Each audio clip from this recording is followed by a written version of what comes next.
Hi అండి. అందరికీ నమస్తే. నేను మీ Eswararao Dasari. Friends, border security force conduct చేస్తున్న assistant sub inspector stenographers and head constable ministerial. మనం దీనికి సంబంధించిన ఆల్రెడీ కొన్ని వీడియోస్ అయితే చేయడం జరిగింది. ఎవరైతే హెడ్ కానిస్టేబుల్ మినిస్ట్రియల్‌కి అప్లై చేసుకున్నారో వారికైతే ఒక చిన్న అప్డేట్ అయితే ఇవ్వబోతున్నాను. దీనికి సంబంధించిన ఆన్‌లైన్ ప్రక్రియ అనేది మనకి జూన్‌లో స్టార్ట్ అయింది. జూలైలో ఎండ్ అయిపోయింది. దాదాపుగా మనకి 4 నెలలైతే కంప్లీట్ అయిపోయింది. అయితే ఎవరైతే హెడ్ కానిస్టేబుల్ మినిస్ట్రీ‌లకి అప్లికేషన్ పెట్టుకున్నారో సో మీకైతే ఒక అప్డేట్ అయితే ఉందండి. మనకి ఈ యొక్క రిక్రూట్‌మెంట్ అనేది 3 ఫేజెస్‌లో జరుగుతుంది. మొదట ఫేజ్ వచ్చేసరికి ఫిజికల్ టెస్టు, సెకండ్ ఫేజ్ వచ్చేసరికి సీబీటీ ఎగ్జామ్ కంపేటిటివ్ టెస్ట్ అండి. నెక్స్ట్ థర్డ్ ఫేజ్ వచ్చేసరికి skill test, document verification, medical test. So మనకి ఇప్పుడు ఫస్ట్ ఫేజ్ అయితే జరగాల్సి ఉంది. ఈ ఫస్ట్ ఫేజ్ అనేది మనకి డిసెంబర్‌లో జరిగే అవకాశం ఉందండి. డిసెంబర్‌లో అయితే మాత్రం ఖచ్చితంగా జరుగుతుంది. ఎవరైతే అభ్యర్థులు హెడ్ కానిస్టేబుల్ మినిస్ట్రీ‌లకి అప్లికేషన్ పెట్టుకున్నారో దయచేసి మీరు ఇంకా డిలే చేయకండి. ఈ రోజు నుంచే మీరు ప్రాక్టీస్ అయితే స్టార్ట్ చేయాల్సి ఉంటుంది. మనకి చెస్ట్ విషయంలో కానీ, రన్నింగ్ విషయంలో కానీ మీరు ప్రాక్టీస్ అనేది చేయాల్సి ఉంటుంది. మనకి ఇంతకు ముందున్న రిక్రూట్‌మెంట్ అనేది అంటే ఈ హెడ్ కానిస్టేబుల్స్ మినిస్ట్రియల్ అనేది ఇంతకుముందు స్టాఫ్ సెలక్షన్ కమిషన్ అయితే కండక్ట్ చేసింది. అంటే మనకి బీఎస్ఎఫ్ అనేది మొదటగా కండక్ట్ చేస్తుందండి. ఇంతకుముందు మనకి ఎస్ఎస్‌సి కండక్ట్ చేసేది. మనకి మొదటగా ఎగ్జామ్ పెట్టేది. అసలు ఫిజికల్ టెస్ట్ ఉండేది కాదు. ఓన్లీ హైటు, చెస్ట్ ఉండేది. అంతే మన మేల్ క్యాండిడేట్స్‌కి. ఫీమేల్‌కి ఒక హైట్ ఉండేది అంతే. అసలు రన్నింగ్ అనేది ఉండేది కాదు. సో మనకి ఈ మొదటగా బీఎస్ఎఫ్ అయితే బోర్డర్ సెక్యూరిటీ ఫోర్స్ అయితే కండక్ట్ చేస్తుందండి. సో మనకి రన్నింగ్ అనేది పెట్టడం జరిగింది. సో ఎవరైతే హెడ్ కానిస్టేబుల్‌గా స్థిరపడాలి అనుకున్న వాళ్ళు మాత్రం మీరు ప్రాక్టీస్ అనేది స్టార్ట్ చేయాల్సి ఉంటుందండి. మనకి అంటే మనకి ఇక్కడ ఎన్ని రకాల ఫోర్సులు ఉన్నాయంటే BSF, CRPF, ITBP, CISF, SSB, AR. So ఈ ఫోర్స్‌లకే మనకి ఇంతకుముందు ఎస్ఎస్‌సి అయితే కండక్ట్ చేసేది. ఎస్ఎస్‌సికి మనం ఎస్ఎస్‌సిలో ఏంటంటే మొదటగా ఎగ్జామ్ పెట్టేవారు. ఎగ్జామ్ తర్వాత మనకి హైటు, చెస్ట్ చూసేవారు. దాని తర్వాత మనకి skill test, document verification so ఆ విధంగా జరిగేది. సో మనకి మొదటగా ఈసారి మనకి ఫిజికల్ టెస్ట్ అనేది అంటే రన్నింగ్ అనేది ఫిజికల్ ఎఫిషియన్సీ టెస్ట్ అనేది పెట్టడం జరిగింది.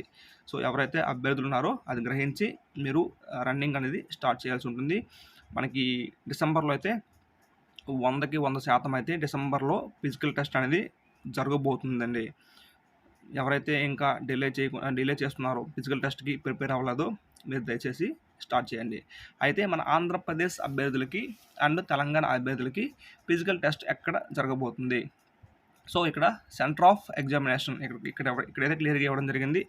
మనకి దగ్గరున్న సెంటర్ వచ్చేసరికి ఇక్కడ కొంచెం కిందకి స్క్రోల్ చేసుకుంటే మన దగ్గరున్న సెంటర్ వచ్చేసరికి మనకి ఒడిస్సా ఉంది, అండ్ తెలంగాణ ఉంది, కర్ణాటక ఉంది, అలాగే తమిళనాడు ఉందండి. మనకి దాదాపుగా మనకి ఒడిస్సా కూడా కొంత ఇవ్వచ్చు. బై ఛాన్స్ ఉంది. నెక్స్ట్ ఎక్కువగా మనకి కర్ణాటక ఇచ్చే అవకాశం ఉందండి. కర్ణాటకలో మనకి సిఐఎస్ఎఫ్ యూనిట్ ఉంది. నెక్స్ట్ బీఎస్ఎఫ్ యూనిట్ కూడా ఉంది బెంగుళూరులో. సో కర్ణాటక మన ఆంధ్రప్రదేశ్ వాళ్ళకి అంటే అందరికీ ఇచ్చే అవకాశం లేదండి. కొంతమందికి కర్ణాటక బార్డర్‌లో ఎవరైతే ఉన్నారో మన ఆంధ్రప్రదేశ్ కానీ, తెలంగాణ అభ్యర్థులు సో వారికి ఇచ్చే అవకాశం ఉంది. అలాగే తమిళనాడు కూడా సిఆర్‌పిఎఫ్ యూనిట్ ఉంది ఆవిడి.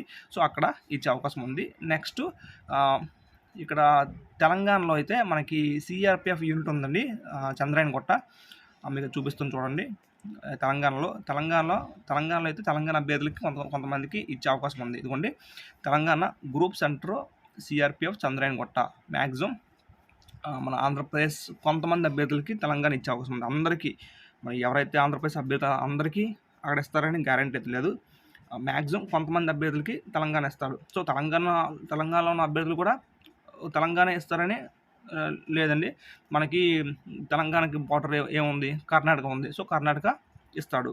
అలాగే మన ఆంధ్రప్రదేశ్ వాళ్ళకి తమిళనాడు అండ్ తెలంగాణ, కర్ణాటక సో ఈ 3 సెంటర్లు అయితే ఇచ్చే అవకాశం ఉంది. ఇదైతే మీరు గుర్తుపెట్టుకుని ఫిజికల్ టెస్ట్‌కి అయితే ప్రిపేర్ అవ్వాల్సి ఉంటుందండి. సో ఎవరైతే ఇంకా ఫిజికల్ టెస్ట్ స్టార్ట్ చేయలేదో మీరు దయచేసి ఫిజికల్ టెస్ట్ అనేది స్టార్ట్ చేయాల్సి ఉంటుందండి. ఇదిగోండి మనకిక్కడ 3 ఫేజ్‌లో జరగబోతుంది. ఫస్ట్ ఫేజ్ వచ్చేసరికి physical standard test, physical efficiency test. Physical standard test అంటే హైట్ మెజర్‌మెంట్స్, చెస్ట్ మెజర్‌మెంట్ అయితే ఉంటుందండి మేల్ క్యాండిడేట్స్‌కి. సో, ఫీమేల్‌కి అయితే హైట్ అయితే ఉంటుంది. నెక్స్ట్ పీఎస్టీ ఫిజికల్ ఎఫిషియన్సీ టెస్ట్ అండి. ఫిజికల్ ఎఫిషియన్సీ టెస్ట్ వచ్చేసరికి మనకి రన్నింగ్ అనేది ఉంటుందండి. సో, 1.6 అంటే 1600 మీటర్ల రన్నింగ్ అనేది 6 నిమిషాల్లో చేయాల్సి ఉంటుందండి. సో, 6 నిమిషాలు అనేది చిన్న విషయం అయితే కాదండి. ప్రాక్టీస్ ఉంటే ఈ 6 నిమిషాల్లో వేయొచ్చు. సో, మనకి ఆర్మీ టైమింగ్ అని ఇచ్చాడు ఇక్కడ. ఆర్మీ ర్యాలీ అవుతుంది కదా! సో, ఆ టైం ఇక్కడ ఇచ్చారు. సో, మీరు ఖచ్చితంగా గట్టిగా ప్రిపేర్ అయితేనే 6 నిమిషాల్లో వేయగలరు. నెక్స్ట్ ఇది 1.6 అనేది మేల్ క్యాండిడేట్స్‌కి. ఇక్కడ ఫీమేల్ క్యాండిడేట్స్‌కి 800 మీటర్లు 4 నిమిషాల్లో వేయాలి. 4 నిమిషాల 45 సెకండ్స్‌లో వేయాలి.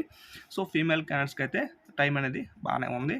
సింపుల్‌గా వీళ్ళు రన్నింగ్ అనేది వేయగలరు. సో, ఇప్పుడు డాక్యుమెంట్స్ ఏమైనా పట్టుకెళ్ళాలా? సో, ఇప్పుడైతే డాక్యుమెంట్స్ ఏమైనా పట్టుకెళ్ళాల్సిన అవసరం లేదండి. మీ యొక్క ఆధార్ కార్డు, అడ్మిట్ కార్డు పట్టుకెళ్తే సరిపోతుంది. మీకు డాక్యుమెంట్ వెరిఫికేషన్ అనేది ఇప్పుడైతే జరగదు. మనకి ఇది ఫస్ట్ ఫేజ్ ఫిజికల్ టెస్ట్ కాబట్టి ఫిజికల్ టెస్ట్‌లో డాక్యుమెంట్ వెరిఫికేషన్ అనేది జరగదు. మనకి ఎవరైతే ఫిజికల్ టెస్ట్‌లో క్వాలిఫై అవుతారో వాళ్ళకి computer based test CBT second phase అయితే జరుగుతుంది. ఆ సెకండ్ ఫేజ్ అందులో మనం క్వాలిఫై అయిన తర్వాత మనకి స్కిల్ టెస్ట్ అనేది మనకి పెడతారు. స్కిల్ టెస్ట్‌లో మన యొక్క పెర్ఫార్మెన్స్ బాగుంటే పాస్ అయిన తర్వాత నెక్స్ట్ డీవీ డాక్యుమెంట్ వెరిఫికేషన్ జరుగుతుంది. డాక్యుమెంట్ వెరిఫికేషన్‌లో సక్సెస్‌ఫుల్‌గా మీరు కంప్లీట్ అయితే నెక్స్ట్ మీరు మెడికల్‌కి అయితే వెళ్తారు. Medical and re medical. So, మనకి మొదటి ఫేజ్‌లో ఎటువంటి డాక్యుమెంట్స్ అయితే పట్టుకెళ్ళాల్సిన పని లేదు. సో, ఎవరికి డాక్యుమెంట్స్ పట్టుకువెళ్ళాలంటే షెడ్యూల్డ్ ట్రైబ్స్ ఎందుకు పట్టుకువెళ్ళాలంటే వాళ్ళ యొక్క క్యాస్ట్ సర్టిఫికేట్ అనేది సబ్మిట్ చేయాల్సి ఉంటుంది. ఎందుకంటే వాళ్ళకి హైట్‌లో రిలాక్సేషన్ ఉంటుంది.